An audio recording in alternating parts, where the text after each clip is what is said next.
have here is really neat. This is apparently a Han Dynasty bronze horse, and most of the time from the Han Dynasty in Sichuan province. These horses were made out of terracotta. This one is a thinly cast bronze, and like the others, it's a very large horse. It probably stands somewhere between 3.5, 4 feet tall. That's pretty common for a Sichuan horse. It's made in parts. Again, very common. All the legs are separate. The body's in 2 parts. You've got a neck and a head in 2 parts. Most of these rivets have actually been replaced during conservation. Some of the original rivets had corroded away. Others, there were little fragments left, but they were not holding the parts of the horse together anymore. They had to be replaced. But it's neat to see the technology, to actually see how they used rivets. In some cases they would use solder, or what we would think of as brazing, to join metal parts 2,000 years ago. The head, like most of the other body parts, was largely filled with mud. There's still traces of the mud inside that have not been cleaned out. The mud is a result of the tomb flooding. This horse was in a tomb that collapsed and then was filled with water, mud packed into everything. A lot of dirt had to be excavated from inside the horse. We've got all of that saved because it can all be analyzed. It all tells a great story. When we first get an artifact, especially a metal artifact, one of the things we do is to sample it and have it tested for any scientific evidence of age or of tampering or forgery. That little teeny nick right there is where we took a metal sample from the head, and that will be mounted and polished, and it's already been analyzed, and now I just have to look at it under the microscope and look for evidence of natural long-term corrosion, or to see whether it's actually modern metal that's been tampered with.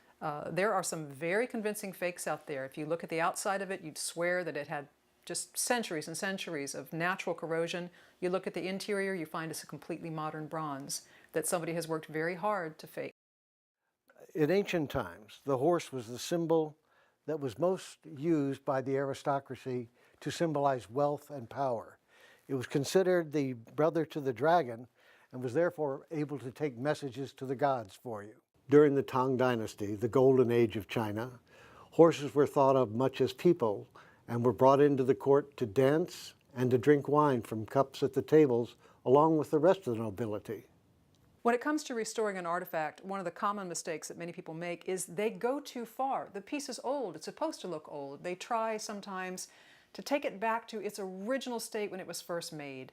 If a piece was cast out of bronze, it might have been shiny yellow bronze, but as you can see now, in a 2,000-year-old piece, it's got this beautiful blue and green patina to it. You'll get pottery or bronze both, and people will strip off every scrap of corrosion, every evidence of age, and try and take it back. Overcleaning is the same mistake made by a lot of amateur coin collectors. When they get a coin, they strip it back down to the metal and make it nice and shiny. It might look shiny, you might be able to see some of the details on the coin, but you've just removed all the evidence of age. Oftentimes from a scientific study, you've now removed all evidence that it is a genuine artifact or a genuine old coin. Then you have a hard time proving that what you've got is not a reproduction. Somebody's attempted a forgery. This is actually a lot of fun to work with. This is some of the dirt that was recovered from the artifact. It came from the tomb in Sichuan. The objects in a tomb tell us a tremendous about the culture itself. You've got some areas in which you'd have a lot of servant figures. Other figures would, say in a different area, be all soldiers. You might have horses and chariots. You might have shaman, you might have dancing ladies, depending on the social status of the person whose tomb it was, or maybe even depending on the region and the time period. Was it an area that was peaceful? Was it an area that was seeing a lot of warfare? What was important to those people? And that shows up in what gets buried in the tomb.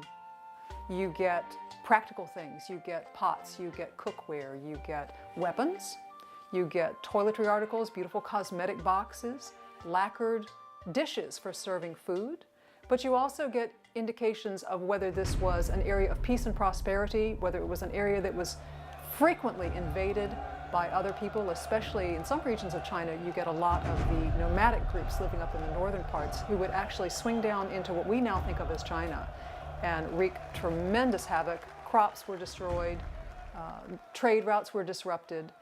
This is actually a fragment of a statue. You can see the pigment on the outside. On the inside, there are still some finger marks from when this piece was made. Sometimes it's so detailed you can actually see the fingerprints of the original artist, all those centuries, or in this case, several millennia later.